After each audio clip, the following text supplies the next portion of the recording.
Hi, everyone. My name is Emily, and I am a PhD student at Rochester Institute of Technology. On behalf of my co-authors, I would like to present our paper titled Enhancing UX Evaluation Through Collaboration with Conversational AI Assistants, Effects of Proactive Dialogue and Timing. So usability testing is a frequently employed method where participants complete tasks using a product. It is often video recorded for UX evaluators to identify usability problems. However, analyzing these recordings can be tedious, challenging, and time-consuming, while also being subject to the evaluator effect, in which different people will identify different problems from the same recording.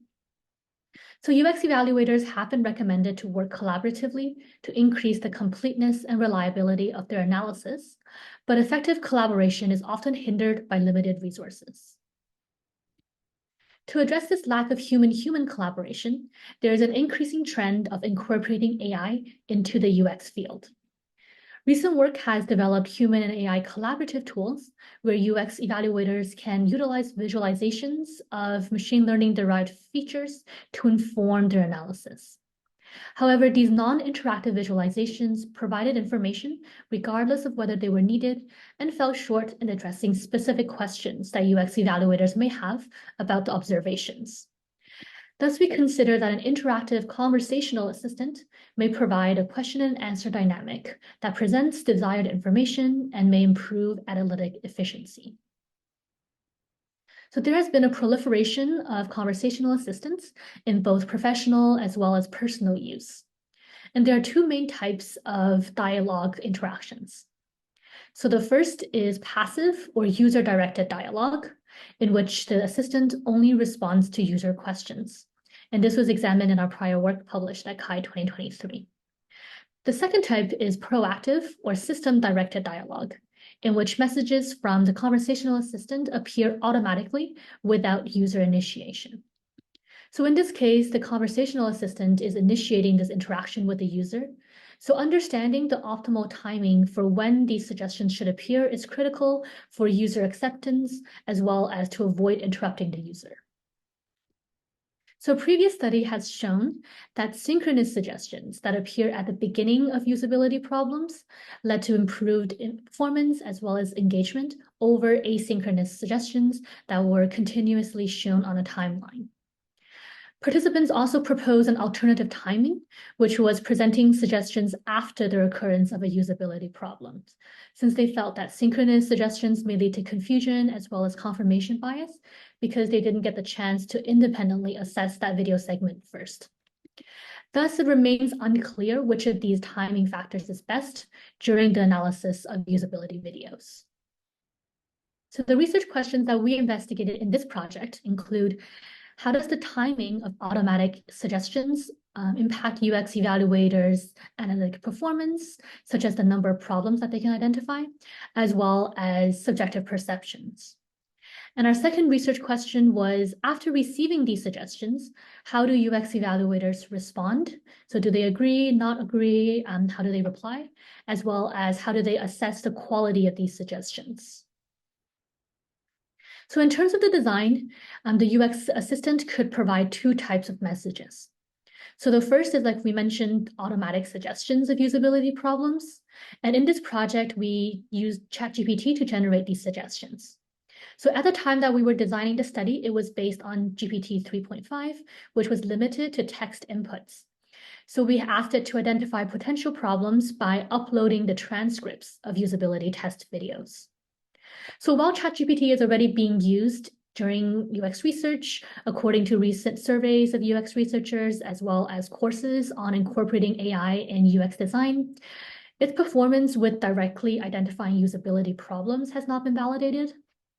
So we compared its performance on the 3 usability videos in the study against the results of manual analysis by 3 UX experts that we recruited. So it demonstrated reasonable performance with precision of 0.86 and a recall of 0.71. We also observed that the precision was higher than the recall, which implies that while it could not identify all of the problems, the ones that were detected were indeed relevant. And the second type of message is reactive responses to various questions that UX evaluators may have while they were doing their analysis.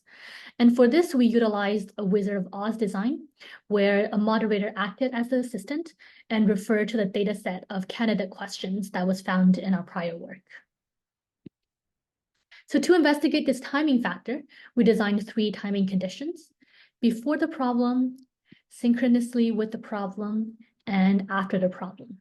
So these suggestions would appear automatically when the user reached a certain timestamp based on their timing condition.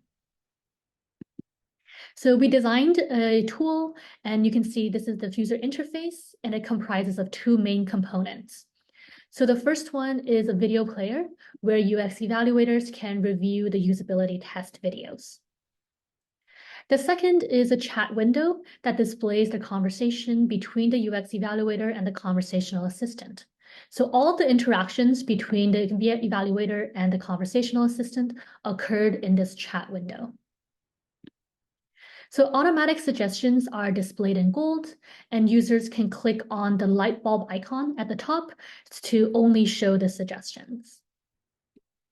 And responses from the conversational assistants are displayed in blue, and users can click on the message icon to only see the responses. So this allows the user to switch between these 2 types of messages.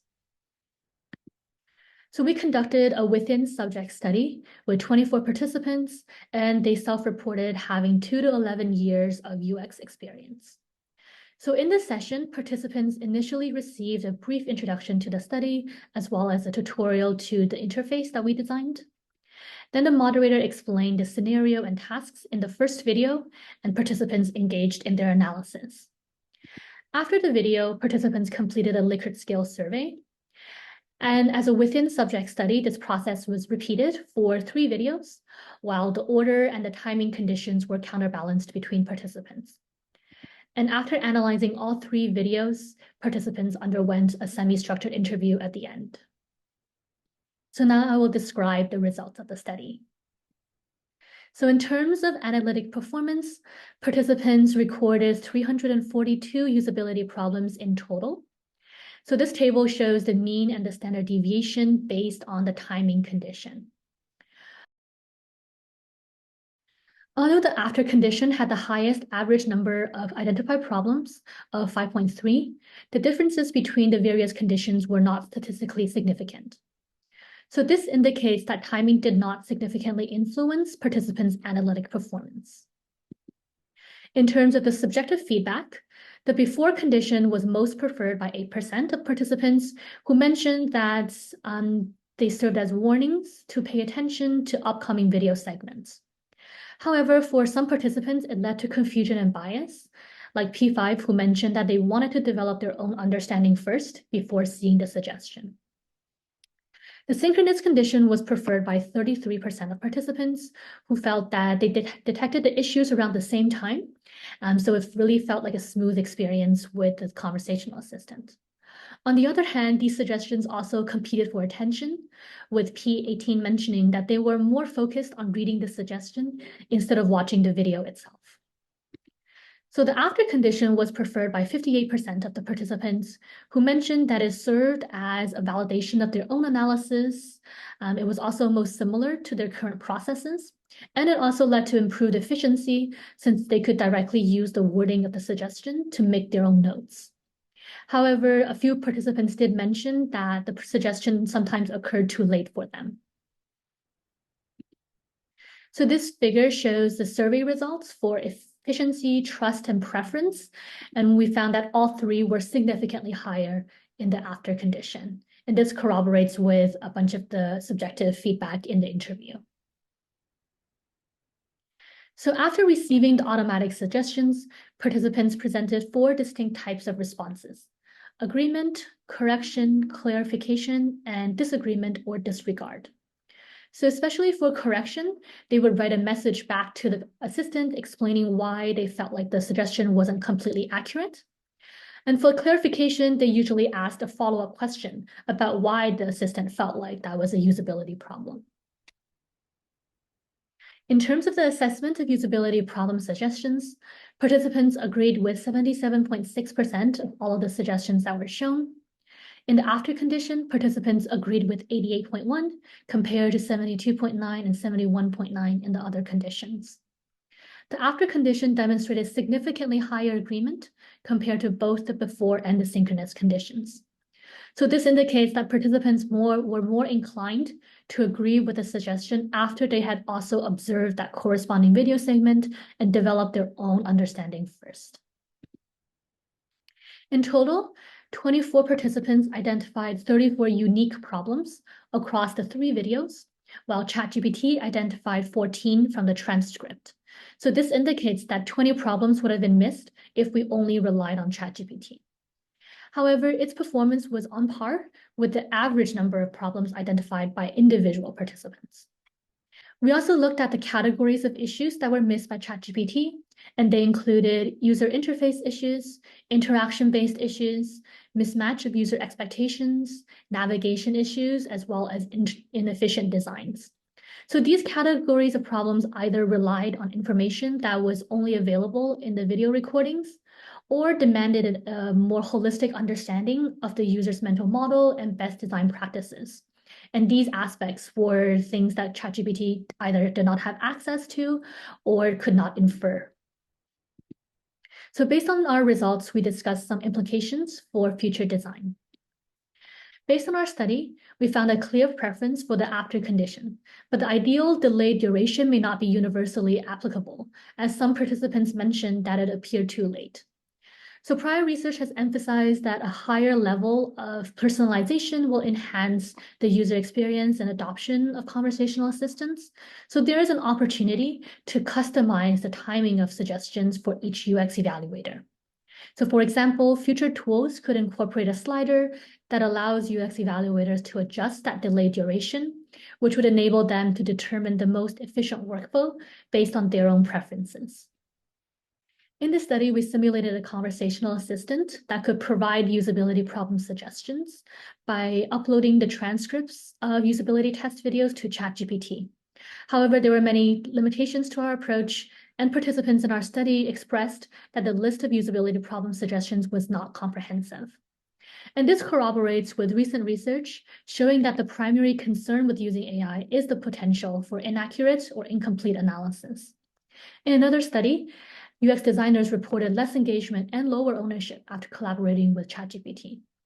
So the implications of these studies suggest that AI tools should be viewed as complements to human creativity and expertise instead of replacements. And in these tools, we should involve guidelines for usage and disclaimers for known limitations. So in conclusion, we demonstrated that efficiency, trust, and user preference are enhanced when suggestions are provided after potential usability problems. We also presented the various responses and agreement levels with automatic suggestions. And we identified the constraints of transcript-based usability analysis approaches, underscoring the irreplaceable role of human expertise. In sum, we foresee a future that integrates human expertise and AI's analytical abilities aimed to enhance the usability evaluation process. Thank you so much for listening.